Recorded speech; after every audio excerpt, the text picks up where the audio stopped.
Hello guys, আজ আমি UFC নিয়ে কিছু কথা বলবো। যেটা ইউএফসিতে এত ধরনের বেল্ট কেন? চলুন আমি ফার্স্ট আপনাদের বলি মেল কন্টেস্ট্যান্টের ব্যাপারে। মেল ক্যারেক্টার যারা আছে বা সাধারণত ছেলে যারা আছে তাদের ওয়েট ক্যাটাগরি হিসেবে তাদের ভাগ করছি। সবার প্রথমে ইউএফসিতে আসে আপনার ফ্লাই ওয়েট। ফ্লাই ওয়েটের ওখানে একদম সবথেকে মানে একদম অল্প ওয়েটের ক্যাটাগরির খেলোয়াড়রা এই ওয়েট ক্যাটাগরিতে ফাইট করে।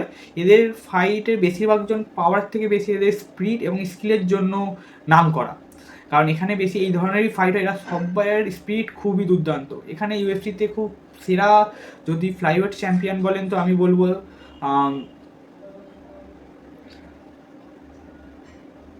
ডিমেট্রিয়াস জনসন হচ্ছে ফ্লাইওয়েট গোড বলা হয়। এছাড়াও আলেকজান্ডার প্যান্ট্রোজা, হেনরি সিজুরো, এরাও খুবই নাম করা ইউএফসি ফ্লাইওয়েট চ্যাম্পিয়ন। এছাড়া তারপর আসে হচ্ছে বন্টমওয়েট হচ্ছে ইউএফসি ফ্লাইওয়েটের থেকে উপরে একটা ক্যাটাগরি। এখানেও মানে সাধারণভাবে খেলোয়াড়দের বেশিরভাগ স্কিল এবং তাদের কার্ডিও এবং স্পিডের জন্যই জানা যায়। এইখানে খুব নাম করা খেলোয়াড়গুলি যারা হচ্ছেন অ্যাট ফার্স্ট তো ইউএফসির বন্টমওয়েটের গোড বলা হয় ডমিনিক কার্সকে। এছাড়াও মিরাব ডাভিসভিলি, সনম অ্যালি, কোরি স্যান্ডিগেন, এছাড়াও এখন এসেছে খাবিবের কাজেন হুমান নুরমাগোমেডভ। এরা হচ্ছে বন্টমওয়েট ক্যাটাগরির ফাইটার। এবং আমাদের ইন্ডিয়া থেকেও অনেক বেশ কিছু ফাইটার, একজন বিখ্যাত ফাইটার যার নাম হচ্ছে আমাদের ভারতেরও একটা খুব জনপ্রিয় এমএমএ ফাইটার হচ্ছে আঙ্গাদ বিস্ট। তিনিও এই বন্টমওয়েট ক্যাটাগরিতে ফাইট করে থাকেন। এরপর আসছে হচ্ছে ফেদার ওয়েট হচ্ছে ইউএফসি এমন একটা ওয়েট ক্যাটাগরি যেখানে ইউএফসি সবথেকে জনপ্রিয় খেলোয়াড় কর্নার ম্যাকগ্রেগরের ডিভিশন বলতে পারেন। এইখানে কর্নার ম্যাকগ্রেগর নিজের নাম প্রতিষ্ঠা করেছিলেন। কর্নার ম্যাকগ্রেগর হচ্ছে ইউএফসির সবথেকে most selling paper views fighter, এবং শুধুমাত্র তাই না, সবথেকে রিচেস্ট ফাইটার এবং পপুলারিটিও ইনার সবথেকে বেশি কর্নার ম্যাকগ্রেগরের। তারপর এখানে বেশ কিছু বড় খেলোয়াড় হচ্ছে ফেদারওয়েটের। অ্যাট ফার্স্ট তো the greatest of all time in featherweight division এর জোসে আল্ডো হচ্ছে গ্রেটেস্ট মানা হয় এনাকে ফেদারওয়েটের ডিভিশনের। এছাড়াও আছেন কর্নার ম্যাকগ্রেগর, আলেকজান্ডার ভলকনস্কি হচ্ছে সেকেন্ড, এবং থার্ড যত ম্যাক্স হলওয়ে, এনারা হচ্ছেন। এছাড়াও ইলিয়া টপুরিয়া এখন উঠেছে। ইলিয়া টপুরিয়াও ফেদারওয়েট ডিভিশনে বড় টপ লেভেলের ফাইটারদের হারিয়েছেন। এরপর আমরা আসছি লাইটওয়েট ডিভিশন। ইউএফসিতে লাইটওয়েট ডিভিশন হচ্ছে সবথেকে মোস্ট কম্পিটিটিভ এবং পপুলার ডিভিশন হচ্ছে লাইটওয়েট ডিভিশন। ইউএফসিতে লাইটওয়েট ডিভিশনের দিক দিয়ে আমাদের ইন্ডিয়াকে রিপ্রেজেন্ট করে হচ্ছে আনসুল জুবলি। এছাড়াও যদি আপনারা দেখেন তো এখানে লাইটওয়েট ডিভিশনে সবথেকে টপ ফাইটারদের বলেন আমি বলবো বিজে পেন এবং খাবিব নুরমাগোমেডভ। এনাদের দুজনের মধ্যে সাধারণত কম্পিটিশন হয়ে থাকে। এছাড়াও এনাদেরকে ছাড়াও আছে ইসলাম মাখাচেভ, ডাস্টিন পোরিয়ার, এনারা সমস্ত চার্লস অলিভেরা। এছাড়াও ম্যাক্স হলেও এখন রিসেন্টলি লাইটওয়েট ডিভিশনই ফাইট করে। তো ইলিয়া টপুরিয়াও এখন লাইটওয়েট ডিভিশনের চ্যাম্পিয়ন হয়েছে, ফেদারওয়েট চ্যাম্পিয়ন হয়ে গিয়ে এখন তিনি লাইটওয়েট ডিভিশনে মুভ করেছে এবং সেখানে চ্যাম্পিয়নও। তো আমরা এরপর যাই ওয়াল্টার ওয়েট ডিভিশন। লাইট ওয়েটের পর যে ওয়েট ডিভিশনটা আছে সেটা হচ্ছে ওয়াল্টার ওয়েট ডিভিশন হচ্ছে ইউএফসির এখান থেকে আপনারা বলতে পারেন যে যেখানে কার্ডিওর সাথে সাথে স্পিড কমতে থাকে এবং পাওয়ার জেনারেট হতে থাকে, পাওয়ার বাড়তে থাকে। ইউএফসিতে এগুলো হচ্ছে মিডিল ডিভিশন, মানে মিডিলে র্যাঙ্ক করা ডিভিশন, যেখানে সাধারণত পাওয়ারগুলো ইনক্রিজ হতে দেখা যায়, যেখানে আমরা নকআউট শুরু হয়, নকআউট পাওয়ার আছে এরকম ফাইটারদের লেভেল শুরু হয়। তো ওয়াল্টার ওয়েট ডিভিশনের গ্রেটেস্ট অফ অল টাইম মানা হয় জিএসপিকে। এছাড়াও আছে ম্যাট হিউজ, কামারু উসমান, এনারা সমস্তই হচ্ছে সব বড় বড় ফাইটার এই ওয়েট ডিভিশন এবং সবথেকে পপুলার ফাইটার।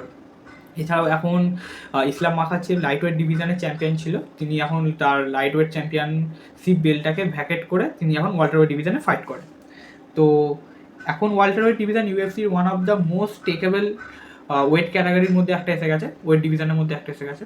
এরপর আমরা আসছি তার পরের ডিভিশন মিডল ওয়েটে সাধারণতভাবে এখানে সমস্ত ফাইটাররা তাদের কার্ডিও, স্ট্রেংথ, স্ট্যামিনার জন্য হয়, এবং এই সমস্ত ফাইটারদের স্পিড খুব একটা সাধারণভাবে থাকে না। এনারা বেশিরভাগজন হাতে স্পিডের থেকে বেশি পাওয়ার দেখা যায় সমস্ত খেলোয়াড়ের মধ্যে। নকআউট পাওয়ার হোক, সাবমিশন হোক, যাই হোক, র স্ট্রেংথ এখান থেকে বিল্ড আপ হওয়া শুরু হয় এই ওয়েট ডিভিশন থেকে। এই ওয়েট ডিভিশনের one of the best fighter হচ্ছে বা গ্রেটেস্ট অফ অল টাইম আপনারা বলতে পারেন the Spider Anderson Silva. The Anderson সিলভাই হচ্ছে এই ওয়েট ডিভিশনের মিডল ওয়েট ডিভিশনের গোট মানা হয়। এছাড়াও রয়েছে ইসরায়েল আন্ডেসানিয়া, আর অনেকেই হয়তো মানে না, যা তর্কে বিতর্কে আছেন, কিন্তু ইসরায়েল আন্ডেসানিয়ার আমি প্রাইম টাইমে বলে দিই ইনার রেকর্ড ছিল 25-0, এবং শুধুমাত্র তাই না, ব্যাক টু ব্যাক চ্যাম্পিয়নশিপকে ডিফেন্ড করেছেন। শুধুমাত্র তাই না, ইনি এক বছরে অলমোস্ট 3 to 4 টাইমস নিজের চ্যাম্পিয়নশিপ বেল্টকে ডিফেন্ড করতেন, বহুত অ্যাক্টিভ চ্যাম্পিয়ন ছিলেন, তাই মিডিল ওয়েটে আমি রাখলাম। মিডিল ওয়েটে এছাড়াও আরও এখন চ্যাম্পিয়ন যিনি আছে উনি হচ্ছেন খামজাত চিমায়েভ, এবং ইনাদেরকে ছাড়াও কিছু পপুলার ফাইটার সন স্টিকল্যান্ড, তারপর নাসিরুদ্দিন ইমভ, দুজনেই দাগিস্তানি ফাইটার। তারপর আসি আমরা মিডিল ওয়েট ডিভিশন হচ্ছে সরি, এরপর আসছি আমরা লাইট হেভিওয়েট ডিভিশন। এখানে সাধারণত সমস্ত ফাইটাররা নিজেদের স্ট্রেংথ, নকআউট পাওয়ারের জন্যই বিখ্যাত, এবং লাইট হেভিওয়েট ডিভিশনে ইউএফসির greatest of all time in all division in this প্ল্যানেটের ফাইটারটা আছে, বা আপনারা বলতে পারেন যে খেলে গেছে। তার নাম হচ্ছে জন জোন্স লাইট হেভিওয়েট ডিভিশনেরই ফাইটার ছিলেন, এবং এখন যিনি লাইট হেভিওয়েট ডিভিশনের ফাইটার তার নাম হচ্ছে অ্যালেক্স দ্য পুটান পারেরা। অ্যালেক্স পারেরা সাধারণভাবে তার নকআউট আর্টিস্ট বলা হয়, এবং শুধুমাত্র তাই না, অ্যালেক্স পারেরার পপুলারিটি ফ্যান বেস বিশাল তাগড়া। তিনি আগে মিডল ওয়েট ডিভিশনে খেলতেন এবং চ্যাম্পিয়ন ছিলেন, তারপর তিনি লাইট হেভিওয়েটে মুভ করেছেন এবং সেখানে চ্যাম্পিয়ন, এবং মাল্টিপল টাইমস তিনি তার বেল্ট ডিফেন্ড করে নিয়েছেন। এরপর তিনি হেভিওয়েটের দিকেও মুভ করবেন বলে ভবিষ্যতে আশা করা যাচ্ছে। এবং এখানে বেশ কিছু ফাইটার আছেন যিনি বেশ বিখ্যাত, যেমন আপনার প্রথমেই আসছে জন জোন্স, তারপর অ্যালেক্স পারেরা, ডিসি, ড্যানিয়েল কর্মির, এছাড়াও আছে জিরি পোভাস্কা। এরা সব বেশিরভাগজনই কারেন্ট চ্যাম্পিয়ন। ডিসি, ড্যানিয়েল কর্মির আগের ফাইটার ছিলেন। এরপর আমরা আসছি ইউএফসির সবথেকে হেভিওয়েট ডিভিশন, ইউএফসির হেভিওয়েট ডিভিশন, যেখানে ব্রক লেসনার চ্যাম্পিয়ন ছিলেন। ইউএফসির হেভিওয়েট ডিভিশন এমন একটা ডিভিশন যেখানে পুরোপুরিভাবেই বেশিরভাগ ফাইট শেষ হয় তার ফার্স্ট রাউন্ড থেকে সেকেন্ড রাউন্ডের মধ্যেই। এখানে ফাইটারদের হাতে নকআউট পাওয়ার সর্বোচ্চ, এবং এখানে আপনারা বলতে পারেন যে ইউএফসির হেভিওয়েট চ্যাম্পিয়ন মানে হচ্ছে সে ওয়ার্ল্ডের বেস্ট ফাইটার, বা যাকে হারানো কোনোভাবেই সম্ভব না, এরকমভাবে অনেকেই দাবি করেছেন, যেমন হচ্ছে ডেনা হোয়াইট, ইউএফসির প্রেসিডেন্ট যিনি, এছাড়াও জো রগান তার পডকাস্টে বলেছেন, ড্যানিয়েল কর্মিরও তার পডকাস্টে বলেছেন, এবং অনেকেই এটা মানেনও, কারণ ইউএফসি হচ্ছে নম্বর 1 প্ল্যাটফর্ম, বা একটা ইউএফসিতে নম্বর 1 এমএমএ অর্গানাইজেশন। তো ওখানে যে সব থেকে হাইয়েস্ট ওয়েট ক্যাটাগরি ফাইটাররা, ওনারা সব থেকে হেভিওয়েট ডিভিশনে, এবং ওনাদের হাতের পাওয়ারও নকআউট পাওয়ার সব থেকে বেশি, তাই এটাই মানা হয় যে ওনারাই হচ্ছে বিশ্বের সব থেকে ভয়ানক বা most scariest person in this planet. তো এখন ইউএফসির হেভিওয়েট ডিভিশনের গ্রেটেস্ট অফ অল টাইমের মধ্যে অনেকেই তর্ক বিতর্ক আছে, যেমন অনেকে মানেন স্টিপে মিওসিস, অনেকে বলেন যে না ফ্রান্সিস এনগানু, এবং জন জোন্স লাইট হেভিওয়েট ডিভিশন থেকে হেভিওয়েট ডিভিশনে মুভ করেছিলেন এবং ওখানে চ্যাম্পিয়ন হয়েছিলেন।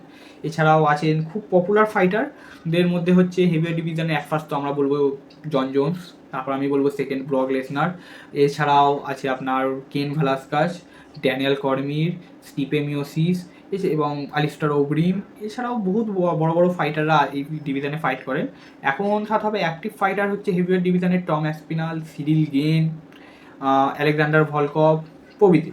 তো এই টোটাল ইউএফসিতে টোটাল ওয়েট ডিভিশন হচ্ছে আপনার, আমি প্রথম থেকে বলছি আরেকবার, ফার্স্ট আসে ফ্লাই ওয়েট, তারপর আসে আপনার বন্টম ওয়েট, তারপর আসে ফেদার ওয়েট, তারপর আসে লাইট ওয়েটের পর আসে ওয়াল্টার ওয়েট, তারপর আসে মিডিল ওয়েট, তারপর আসে লাইট হেভিওয়েট, তারপর আসে হেভিওয়েট। এগুলো সব মেল ক্যাটাগরি ওয়েট ডিভিশন।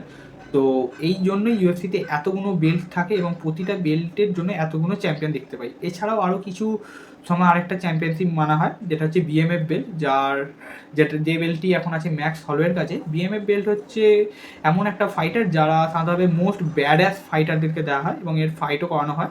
এখানে সাধারণত সেই সমস্ত ফাইটাররা ফাইট করে থাকে যে সমস্ত ফাইটারদের ফাইট সাধারণত বোরিং হয় না, বা তা খুব এন্টারটেনিং ফাইটার, এবং তারা সাধারণতভাবে এখনও পর্যন্ত যতগুলো বিএমএফ চ্যাম্পিয়ন হয়েছে তারা সমস্তই নিজেদের স্ট্রাইকিংয়ের উপর বেস করেই তাদেরকে ফাইটটা দেওয়া হয়। সাধারণত কোনো রেসলারদের এই বিএমএফ বেল্ট দেওয়া হয় না, কারণ সাধারণভাবে অ্যাজ এ কম্পেয়ারলি স্ট্রাইকাররা বেশি এন্টারটেনার হয় অ্যাজ মোর দ্যান রেসলার।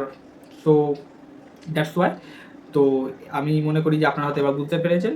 আর এরকম ইউএফসির ব্যাপারে আমি বাংলাতে ভিডিও করছি। আমি সত্যি কথা এর আগেও ভিডিওতে বলছিলাম, এখনও বলছি যে আমার ভিডিও করার উদ্দেশ্য একটাই, যে আমার কোনো বেশি বন্ধুরা ইউএফসি দেখে না বা বেশিরভাগ জনরাই দেখে না, এবং যারাও দেখে তার সাথে আমি কানেক্ট করতে পারি না। তো সুতরাং এই ইউএফসি ভিডিওটা বানানোর একটাই উদ্দেশ্য বাংলাতে, যে আমি আমার যারা ইউএফসি দেখে তারা বাংলাতে ভিডিওটা দেখুক, আমাকে সাপোর্ট করুক বা নাই করুক, কিন্তু যাতে আমরা একটা কমিউনিটি বিল্ড করি যেখানে সাধারণতভাবে একটা মজা আসবে। এরকম ধরনের খেলা সাধারণতভাবে এখন হয়তো ফেমাস হয়নি, কিন্তু ইন এ ফিউচার ইন্ডিয়াতে খুব তাড়াতাড়ি গ্রো করছে এবং ভবিষ্যতে এই খেলার মার্কেট বিশাল হবে। তাই ঠিক আছে, ধন্যবাদ।